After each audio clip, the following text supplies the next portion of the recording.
Hi, everyone. We're going to give it a second to let people trickle in, and then we will get started. Thank you so much for joining us for our session today, Climate Advocacy in the 118th Congress. Thanks so much for joining, and we'll give it a second to reach max capacity, and then we'll get started.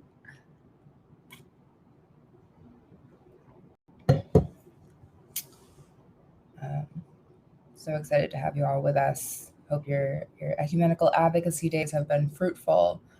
And of course, hoping that the rest of the weekend goes well for you.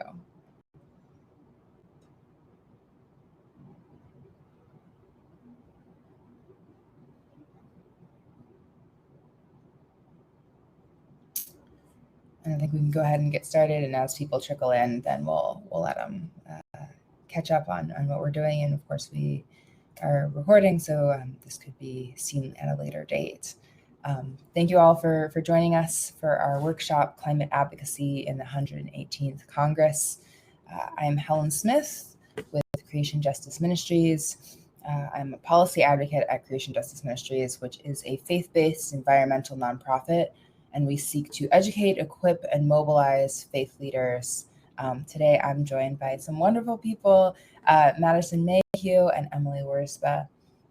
Madison is a federal policy advocate with Interfaith Power and Light. She supports the affiliates and religious partners of Interfaith Power and Light to advance climate and environmental justice policy priorities. In her role, she serves as the co-chair of the Washington Interreligious Staff Communities Energy and Ecology Working Group. Say that 3 times. Madison joined IPL from a previous position with United Church of Christ, and she supported the DC office in policy advocacy, organizing, event planning, and working with the UCC deeply shaped Madison's strong belief in the power of faith-based organizing, teaching her the value of moral imagination shaping public policy. I'm so pleased to introduce Madison, and she'll be sharing a faith grounding with us this morning. Thank you so much, Helen, and thank you so much for having me. As Helen mentioned, my name is Madison Mayhew. I use she, her pronouns, and I'm the federal policy advocate with Interfaith Power and Light. As we begin this session on climate legislation, I'm going to take a couple of moments to define why we are called to participate in climate advocacy. As people of faith, we have a very clear moral mandate to love our neighbors, to be good stewards of the land, and to care for all of creation. Engaging in public policy is a way to apply our values and to act on climate change in the public square. People in positions of power, whether they are members of Congress or your city council member, may have priorities or values that are harmful or go against our own.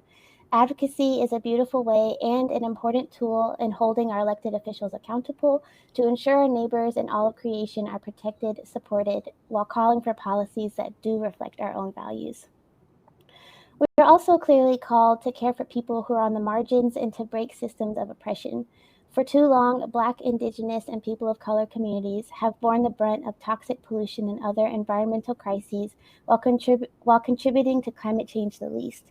It is clear that climate change and environmental justice intersect with other societal issues such as racism, economic justice, equity, disenfranchisement of populations, and voting rights. We must center communities on the front lines in our advocacy and in our policy solutions while holding perpetrators of harm accountable. Dr. Cornel West says, justice is what love looks like in public. To me, advocacy creates an opportunity for us to live this out. Responding to the climate crisis is not just an opportunity to avoid catastrophe, but to build a better world where all people and all living things can thrive. Before passing it over to Emily, I'm going to read a prayer from Laudato Si, a climate encyclical from Pope Francis. He writes, all-powerful God, you are present in the whole universe and in the smallest of your creatures. You embrace with your tenderness all that exists. Pour out upon us the power of your love, that we may protect life and beauty. Fill us with peace, that we may live as brothers and sisters, harming no one. O God of the poor, help us to rescue the abandoned and forgotten of this earth, so precious in your eyes. Bring healing to our lives, that we may protect the world and not prey on it. that we may sow beauty, not pollution and destruction. Touch the hearts of those who look only for gain at the expense of the poor and the earth. Teach us to discover the worth of each thing, to be filled with awe and contemplation, to recognize that we are profoundly united with every creature as we journey towards your infinite light. We thank you for being with us each day. Encourage us, we pray, in our struggle for justice, love, and peace. Thanks so much.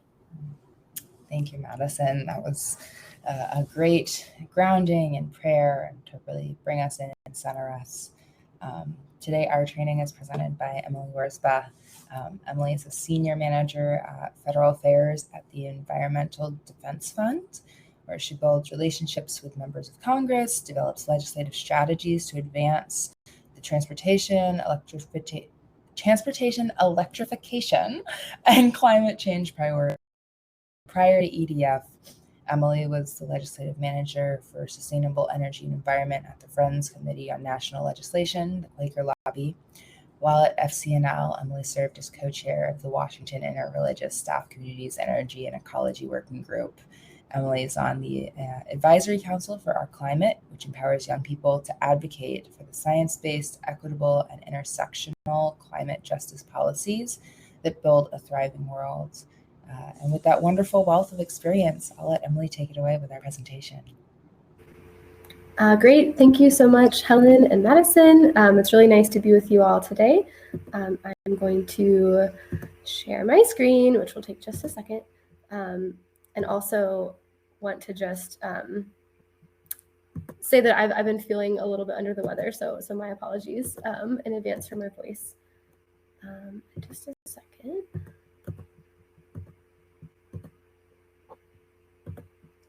Okay, so as was mentioned, I'm with the Environmental Defense Fund on the Federal Affairs team, and most of my work revolves around our transportation priorities. So electrifying trucks and building out EV charging infrastructure, also working on sustainable aviation and shipping. So that's where the bulk of my work lies, but I also do a lot of work more broadly on EDF's climate and clean energy policies and working with the EPA. So I'm really excited to talk with you all today about climate advocacy in this Congress and where there are opportunities for engagement. But I think before we can really delve into what's happening this Congress, we have to start by looking back on what was accomplished in the past 2 years in the previous Congress, because that truly is kind of where the momentum has come from and what we're building off of for this current Congress. So there were 3 major pieces of legislation passed in the last Congress that have to do with climate and clean energy priorities. So the first and perhaps most exciting is the Inflation Reduction Act, which was $369 billion for climate change, clean energy, transportation, agriculture, and manufacturing investments. And this was a series of tax credits and grant programs that have really put us on a path to be able to reduce emissions by 40% by 2030. So not quite all the way that we need to get, we have to cut our climate pollution in half by 2030, but gets us a really good chunk of the way there. Also, last Congress was the Bipartisan Infrastructure Investment and Jobs Act, which is tens of billions of dollars for climate resiliency, traditional infrastructure, public transportation, electric transit buses, electric school buses, charging infrastructure, funding to clean up emissions from ports, water infrastructure, and more. This was a massive bill, and it had bipartisan support, which was really exciting.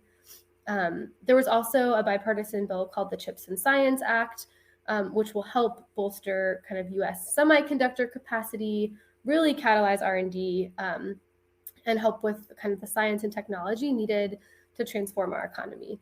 And I think what's important to note is that these investments were historic, and money is already going out the door. States and communities are already benefiting from these pieces of legislation. And so with that, pivoting to kind of some context for this Congress, there's a few things that I think we all have to really keep in mind. So one is that we're now, unlike last year, this year we're facing kind of a divided government where we have the House controlled by Republicans and the Senate controlled by the Democrats. But in both chambers, it's a really, really narrow margin of a majority, which means that individual members of Congress have a lot of sway over what kind of a final piece of legislation might look like. And leadership can only afford to lose a few votes on whatever they're working on. So it just makes it a lot trickier to navigate politically to get things across the finish line. We're also a little bit later on in the Biden administration's term. And so a lot of members of Congress are having the election on their minds, even though it's not until next year, which seems very far away. I think an impending election always adds an additional political lens to kind of what Congress is focusing on and what they're willing to do. And then, as I mentioned on the previous slide, there's now Congress passed all of these exciting bills in the climate and clean energy space, and now their focus has turned to implementation. So it's how do you make sure that the money is actually going to the communities that need it most? What are the guidances and directions that agencies are given for setting up brand new grant programs and creating brand new tax credits? We're seeing a lot of members of Congress following up with the Treasury Department and with the EPA to make sure that they're actually carrying out these programs in a way that is in alignment with congressional intent. So we're seeing a lot of attention paid to that. And then, of course, the major kind of proactive piece of legislation we expect Congress to pass this year is the Farm Bill. And I'm not going to spend too much time on that today because I know that's a big focus for this weekend. But that is definitely kind of one of the major opportunities that members of Congress are looking for this year. And then finally, I mentioned earlier that the Inflation Reduction Act is projected to help get us to 40% emission reduction by 2030.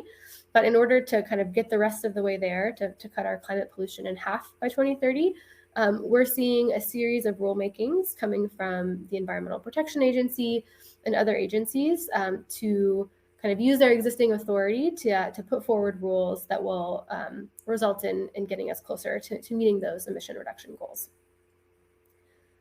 So I want to kind of walk through a few different buckets of work that is kind of how I think about opportunities in this Congress. And the first really big one is defense. We are seeing a lot of attempts to roll back these important programs that were passed in the last Congress. So several weeks ago, we saw a vote in the House on a bill called H.R. 1, which is going to repeal key programs that were passed in the Inflation Reduction Act. Programs like the Methane Emissions Reduction Program, which would help give incentives to reduce emissions from oil and gas operations. It would seek to repeal the Greenhouse Gas Reduction Fund, which is a competitive grant program that would help mobilize financing for clean energy and climate projects, with a specific emphasis on projects that would benefit low-income and disadvantaged communities. So H.R. 1 sought to repeal those programs as well as a number of other efforts. That's one example. Another example we actually just saw yesterday in the House with Speaker McCarthy's package to raise the debt ceiling, which also included the rolling back of many clean energy tax credits that were passed in the Inflation Reduction Act. This package, which passed very narrowly, passed the House, also included H.R. 1, which we did not support, and then also the RAINS Act, which would seek to really drastically curtail the actions that agencies like the EPA can take without congressional approval. So we're seeing these really big attempts to kind of cut back pieces that we got last year, even though a lot of these states are already experiencing the benefits of these programs. They're already getting money to their communities, which makes this even more difficult. And then finally, there's a concern that as a farm bill is put together, that some members of Congress will want to either roll back or reallocate the nearly $20 billion in climate smart agriculture funding that we got in the Inflation Reduction Act. And so I think that's also a place where advocates can really watch out for to make sure that that funding is protected. So defense is definitely a major bucket of work for this year. And then I want to also speak a little bit more to the EPA actions and how Congress intersects with that. So there is something called the Congressional Review Act, or a CRA, which members of Congress can use to overturn a finalized rule that an agency within the administration puts forward. And what's difficult about using this CRA tool is that it only needs a simple majority of votes in the Senate to pass, so they can win with just 50 votes. And if a CRA resolution passes both chambers and is signed into law by the president, or if a veto is overridden, then the agency is unable to put forward a similar rule in the future. And so what we're seeing is that as the EPA and other agencies finalize rules to protect our public health, to reduce pollutants, we're then seeing votes in Congress to attempt to roll back those rules. So we've already seen votes this year on CRAs that would overturn a Department of Labor rule around corporate sustainability and ESG investing. We've seen votes to overturn the Waters of the US rule. And then just yesterday, very sad, the Senate voted very narrowly to overturn the EPA's rule for heavy-duty trucks to reduce NOx emissions, which has a lot of really harmful effects on public health. And so we expect to see a number of these votes coming over the course of this year in this Congress. The next CRA vote that we expect has to do with solar tariffs. And there's a lot of double negatives, but basically the vote would reinstate solar tariffs, making solar panels much more expensive here domestically. So we expect to see a number of these votes, and that's a really good opportunity to engage members of Congress. And then the other thing I'll just flag is that as the EPA and other agencies put forward rules, a few weeks ago, we saw some proposed rules on both light duty vehicles, like our personal passenger cars, and also on heavy duty trucks emissions. As the EPA works on rules like this, there's a need to help demonstrate support from Congress for the EPA to take these actions. And so whether it's through making statements in support of the rulemaking process or signing on to letters, I think there's a real opportunity for Congress here to be supportive.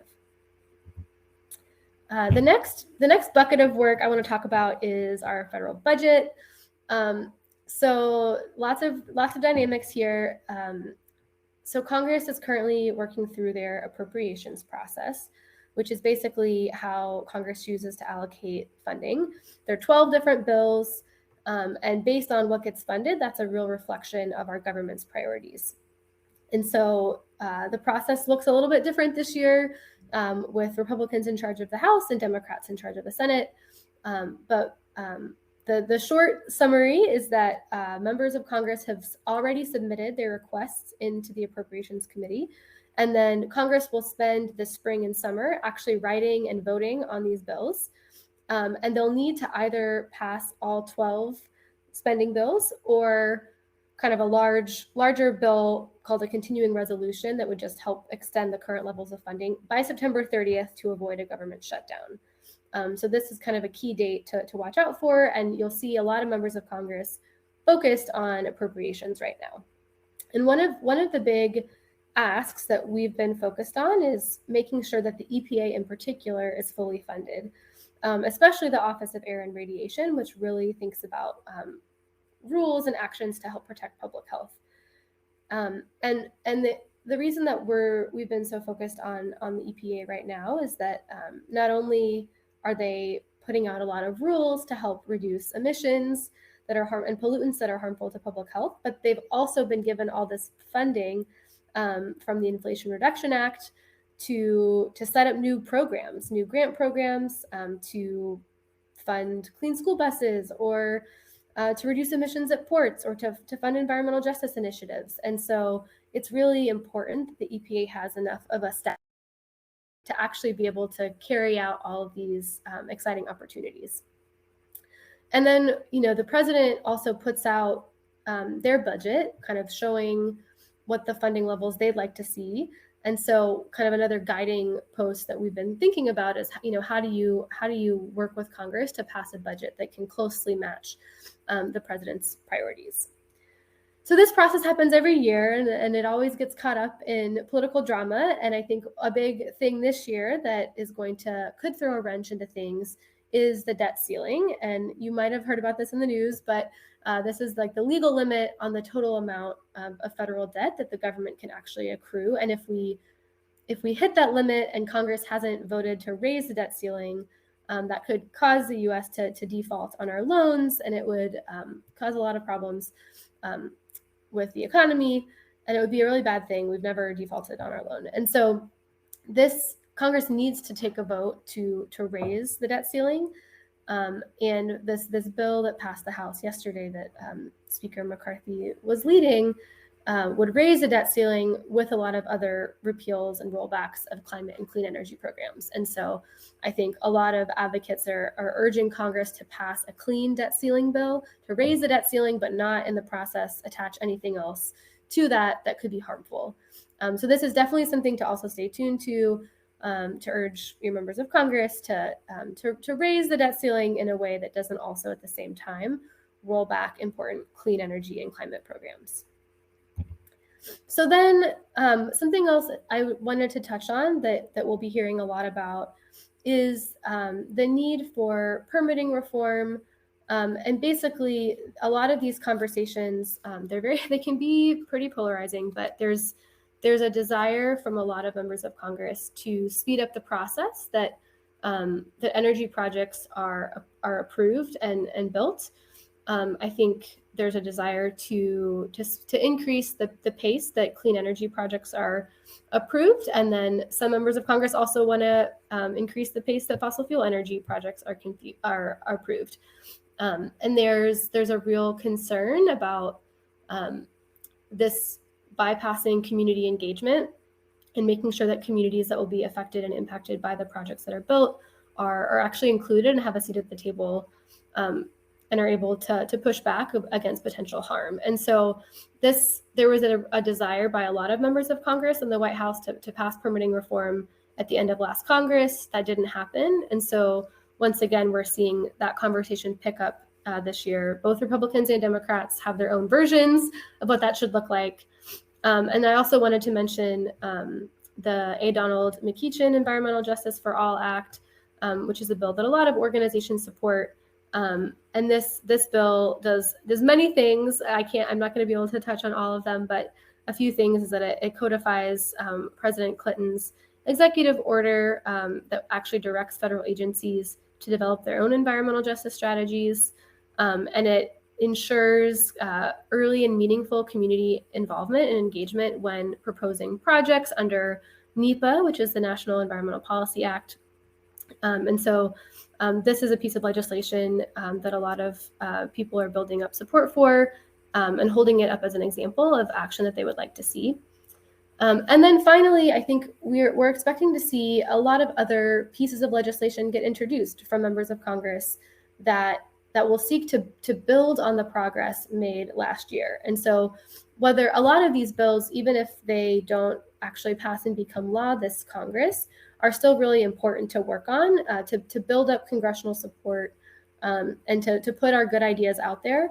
That way, when there is a political window or an opportunity to actually get some of these things passed into law, there's a demonstrated record of support from Congress. And so I think a lot of people are thinking about, where are the gaps from the last Congress that need to be built upon? What are kind of, as we see funding going out the door already to states, kind of what's working and what isn't working, and what new ideas can be introduced to help build on that. So there's a lot of value still in working on these sorts of bills, even if we don't expect them to pass. So in terms of next steps and kind of actions that you can take right now, definitely urging members of Congress to oppose using the CRA to overturn important agency rules, urging members of Congress to fully fund the EPA, including the Office of Air and Radiation, making sure that they have a robust budget in order to carry out both these new programs and also the rulemaking process. And then urging members of Congress to protect the Inflation Reduction Act investments and programs and not roll back or reallocate that funding. And then finally, urging members of Congress to support proactive, positive legislation that we really think can make a difference and that really aligns with your values. It's always important to get members on the record, even if there's not a pathway to pass those into law. So with that, I think we can turn to questions. I have my email here on the screen in case anyone wants to follow up after this, but I'm going to stop sharing my screen and come back to the group. Thank you, Emily. That was fantastic. And like Emily just said, we've got some time for questions, so feel free to drop those in the chat if you like. I think there's also a Q&A function, so either one of those works. And we'd love to hear your thoughts and see if there's anything that needs clarification. While y'all are doing that, I would love to ask, I know that the Republican thought on permitting is just kind of like eradicate NEPA, which is the current, I'm trying to think of what NEPA stands for. I use the acronym so often. Oh, National Environmental Policy Act. Thank you. That has the regulations of the environmental studies and everything for those who aren't aware. But could you speak a little bit about the thoughts from the Democratic Party on what kind of permitting reform options they think there are? Sure, and this, I should flag that this is not my area of expertise for the organization, but I think there are attempts to think about our transmission system for electricity and how to ensure that our electricity grid and the system of transmission can fully support kind of more projects that come online. That's one thing that's being floated. I saw also in the news this morning, I think Congressman Caston from Illinois just released a draft discussion bill of kind of what a proactive vision from some House Democrats could look like. And so I would, if people are curious, I'd recommend looking into that. I have not had time to read it yet this morning. But that's my initial answer. I don't know, Madison, or if others want to chime in with thoughts as well. I can jump in. IPL has been working on this a little bit too, and I think one major piece that's worth highlighting is something that Emily pointed to in terms of making sure that the EPA is fully funded to staff up in order to initiate or follow these guidelines. The National Environmental Policy Act, NEPA for short, is getting ruthlessly attacked by the Republican Party, saying that it holds up a lot of projects, but in reality, a very small percentage of permitting projects or other big projects actually go through that process. And there's research and data that shows that projects that do go through that evaluation and community process actually go a lot quicker because they're not encountering lawsuits or encountering any hiccups along the way. So NEPA is such a pivotal bedrock environmental protection policy that needs to be protected and not withdrawn. And in order to really make sure that's followed through is to make sure the EPA has adequate staff to be able to ensure those projects are implemented smoothly. Yeah, awesome. And then I think you saw, Emily, but a couple of people asking if you could put up that last slide of what can you do so that they can see that again. Yes, I'm trying to actually see if I can just type it in the chat. Yeah, so we can copy and paste and just have that. Yes, let's see if this works. Oh, it's really small, but if you click on it, it comes up. Is that working for people? Yes, if I click on it, I can see the 4 bullet points. Okay. And maybe there's another thing I didn't actually mention that I think is a really good way for people to get involved. I mentioned that with the Inflation Reduction Act and then the bipartisan infrastructure law, there were so many new grant programs that were set up that benefit communities. And some of these are like state formula grants, which basically means that every single state is allocated a percentage of funding. And the state gets to write a plan of how they want to spend that funding. And then other programs are competitive grants, which means that individual communities or school districts can apply for funding. And I think there's there are so many new funding opportunities available, whether that's to bring electric school buses to a school district or apply for a grant through the Greenhouse Gas Emission Reduction Program, or a resiliency grant. I mean, there's so many opportunities right now for communities, and another kind of great way to take action, even if it's not at the federal level, could be urging kind of your local elected officials or your school board or municipality to apply for this funding that can directly benefit your community. I think one example that I'm excited about is that in the infrastructure law, there was a national EV infrastructure grant program where every single state is getting funding to build out EV charging stations. And I think that's a great opportunity to take a look at what your state Department of Transportation is doing, kind of what their plans are, and encourage those local elected officials to bring charging stations to those that will benefit most from them. Yeah, absolutely. Thank you. And that's really great. I've also just put the links for Creation Justice Ministries and Interfaith Power and Light into the chat. And people are asking if there's a link for the prayer from Laudato Si in the beginning. That wonderful offering as well.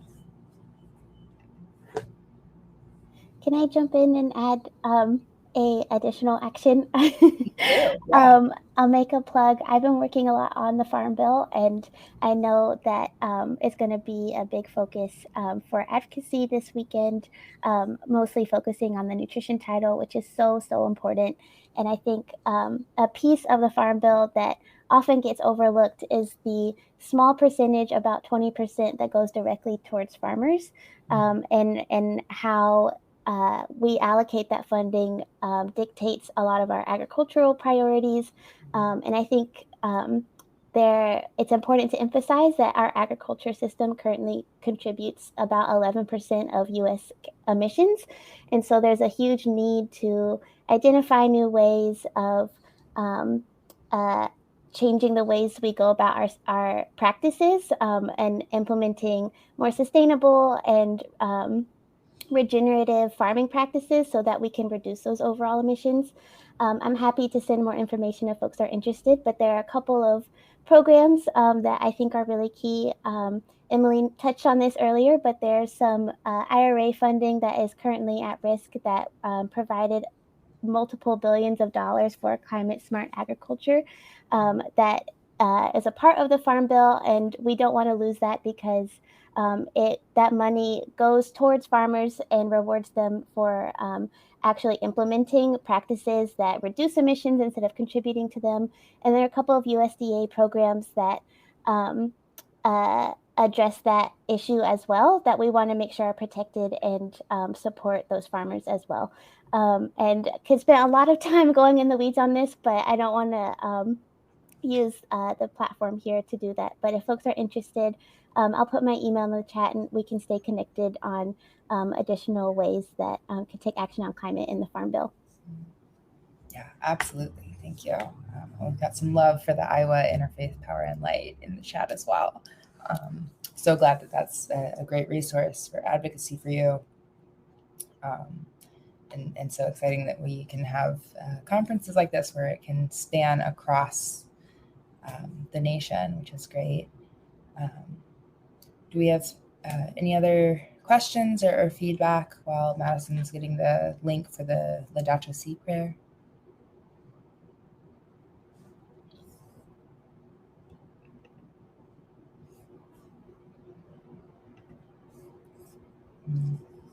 Thank you all for joining us today. It's so great to be able to join together in an ecumenical way and to be able to do this advocacy and learn together. And we're so grateful for you tuning in.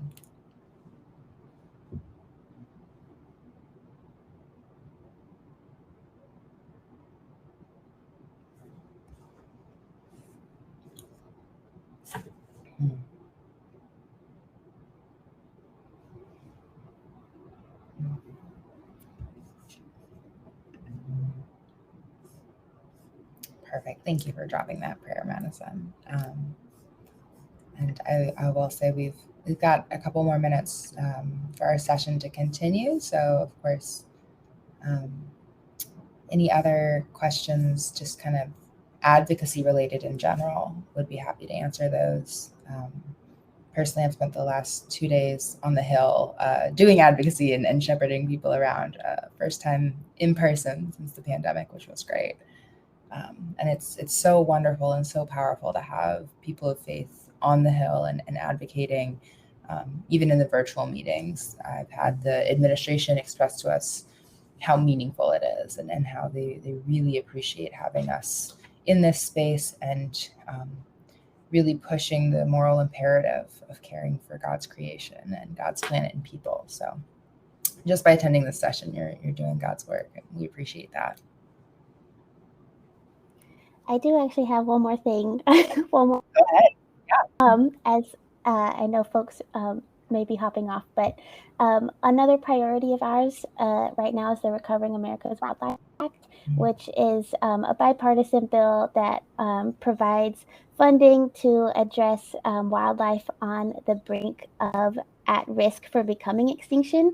So it's a prevention method to help all wildlife, whether that be animals or also fauna, in terms of making sure that they're protected and protecting the biodiversity and the various wildlife that they serve.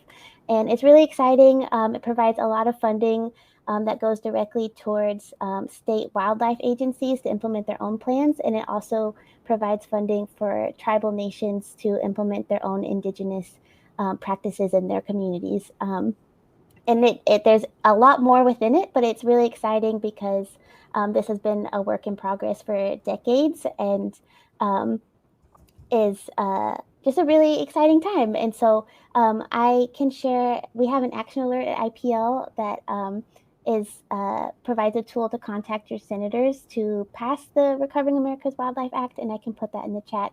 But there's still a little bit uncertainty when it will be reintroduced in the House, just because of the nature of the House right now. But there's still a lot of energy to get it passed, and has historically bipartisan support. So really, there's a lot of opportunity to get it across the finish line this Congress. Yeah, thank you. And I also put a action alert into the chat for the Donald Keaton Environmental Justice for All Act that Emily mentioned earlier. That really is a great act. And I love the quote you used earlier, Madison: justice is what love looks like in public. And so that's a really easy form where you can click on it and put in your name and your address. And then our fantastic little CRM will pull up whoever your representatives are and formulate a message for you to send to say, you're in favor of that. And it sends it off, and you get responses from your congressional people straight to your email. So it's a really easy way to advocate. And I personally test them all. So my representative hears from me a lot. And of course, we're really excited about that act as well. And I see we also got the Recovering America's Wildlife in the chat, which is great. So plenty of things to advocate for. Yeah. And of course, if you go to our individual websites, we have action alerts fairly often. With Creation Justice Ministries, we have monthly actions that you can do, as well as when things come up in Congress and there are votes happening, then we send out action alerts. So to support the Apache stronghold for Oak Flat, which is a wonderful sacred site for the Apache people out in Arizona, we sent that out. And we continue to give people places where they can advocate. And we, of course, always want to include more and more faith leaders, because that's such an important piece of the puzzle, as does Interfaith Power and Light. So, and yeah, Emily dropped where you can take actions with EDF as well. So no shortage of being able to engage in increasingly easier ways, which is really great. You don't have to call a million times and then leave a message on the voicemail of your congressional representative. Yes, and I will flag the emails are great and so important. And if you do hear that a vote is about to happen, and you're able to make a phone call like that day or the day before, I've often talked to congressional offices who say they really pay attention when their phones are ringing off the hook right before a vote. And like sometimes every single member in the office will drop everything that they're doing just to answer phone calls. And it really matters. You know, I was in some offices last week who said, well, we're hearing way more opposition on this one than a previous bill, and so they take that seriously. So that all really does matter. Yeah, and if you're looking for ways to organize people in your community, a really easy one is to just organize a call-in where you don't even have to be there together. You can just have a script together that you use, and you say, okay, all of us are going to call on this day, and you can, you know, organize more and do times, but you can just say like, we're all going to call this day, and then just repeatedly make sure that your voice gets heard, because they do really pay attention, like Emily was saying.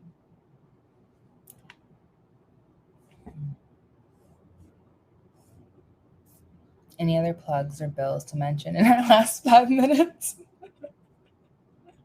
I know we have less moving right now. I mean, I'll also just say this isn't to Congress, but I mentioned that the EPA is putting out a number of rules to help protect public health and reduce pollutants.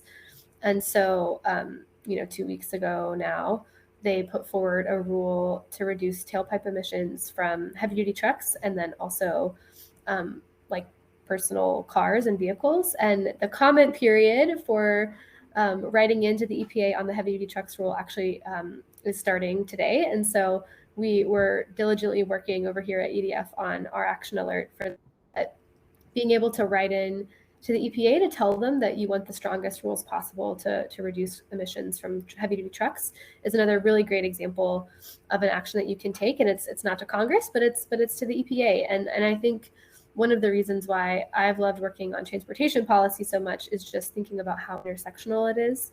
And not only, transportation is the biggest emitting sector of greenhouse gas emissions in our country right now.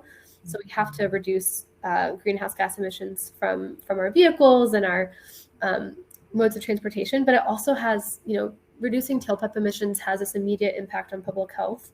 It's not just about reducing carbon dioxide. And I think often the communities that are living closest to freight corridors and trucking routes are communities of color and low-income communities. And so it's really important to be able to have strong rules to protect public health. Oh yeah, and Madison, talk about the MATS one too. I'm not the IPL staff person engaging this issue, but the MATS rule is another really important one that's out. It's the Mercury Air Toxic Standards rule, and another great opportunity to urge the EPA to make it as strong as possible. And so I put a link in the chat where you can submit comments. Yeah, absolutely. And I'll say I'll put my email in the chat as well. And if you have questions about any of these things or other things you come across, if one of the three of us is not working on that exact issue, we know someone who is. And we are more than happy to connect you with the people who can get you the answers and help you with whatever advocacy can be done for that. And we're always happy to do that. That is our role.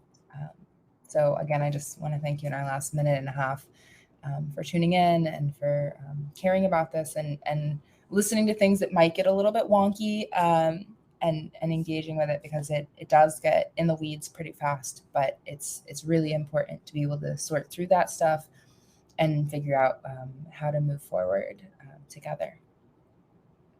Mm-hmm.